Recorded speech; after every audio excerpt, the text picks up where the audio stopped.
Sesudah menerima kekuatan Roh Kudus, hati para rasul terkuatkan, sehingga mereka berani bersaksi akan Yesus Kristus. Selamat pagi dan semangat pagi. Kali ini disampaikan pembelajaran Roh Kudus menguatkan hati para rasul. Kisah para Rasul bab 2 ayat 1-13 Pentakosta.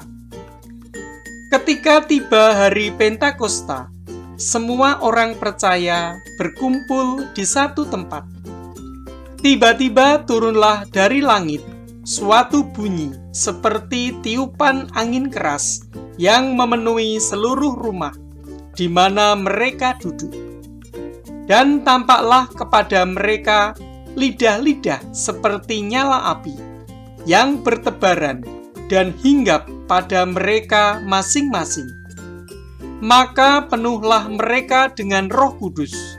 Lalu mereka mulai berkata-kata dalam bahasa-bahasa lain, seperti yang diberikan oleh Roh itu kepada mereka untuk mengatakannya.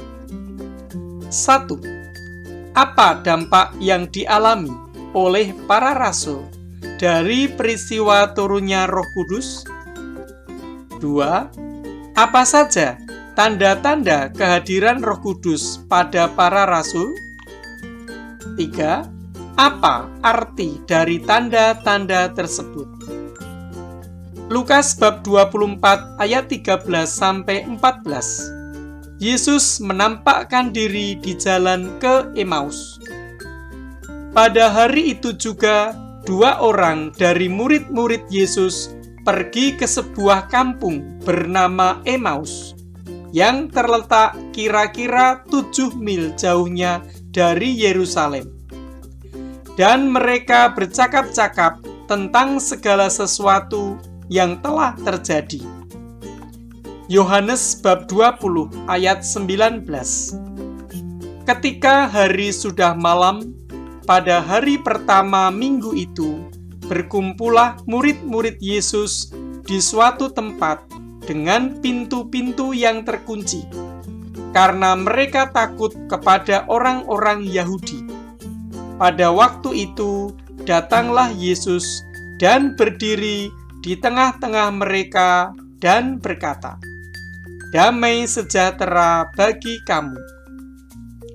Yohanes bab 12 ayat 1-3.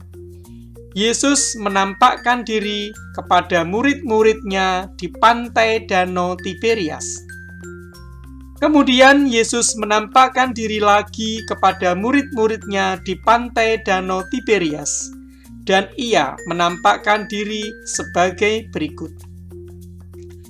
Di pantai itu berkumpul Simon Petrus, Thomas yang disebut Didimus, Natanael dari Kana yang di Galilea, anak-anak Zebedeus, dan 2 orang muridnya yang lain.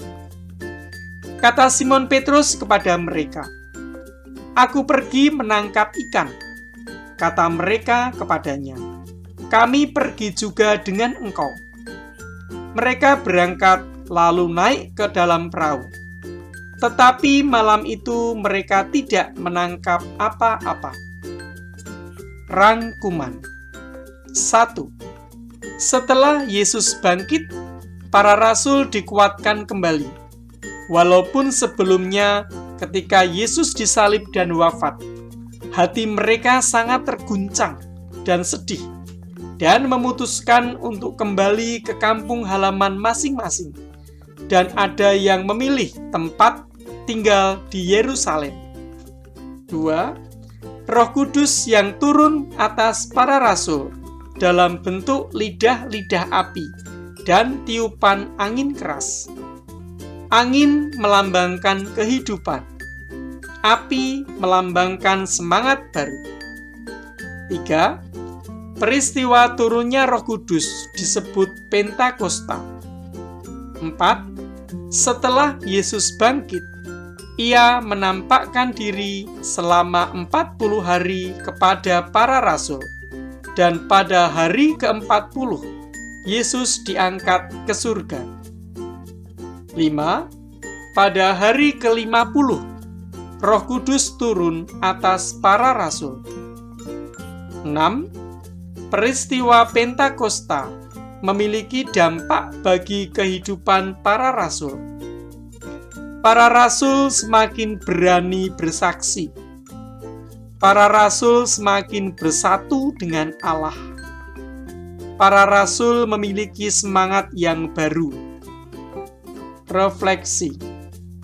Hari ini saya berada di tengah-tengah keluarga dan orang-orang tercinta. Apakah saya telah dikuatkan oleh Roh Kudus dalam kebersamaan keluarga? Sejauh manakah saya sudah bersyukur atas perlindungan dari Roh Kudus dalam keluarga dan orang-orang tercinta? Sekian dan terima kasih.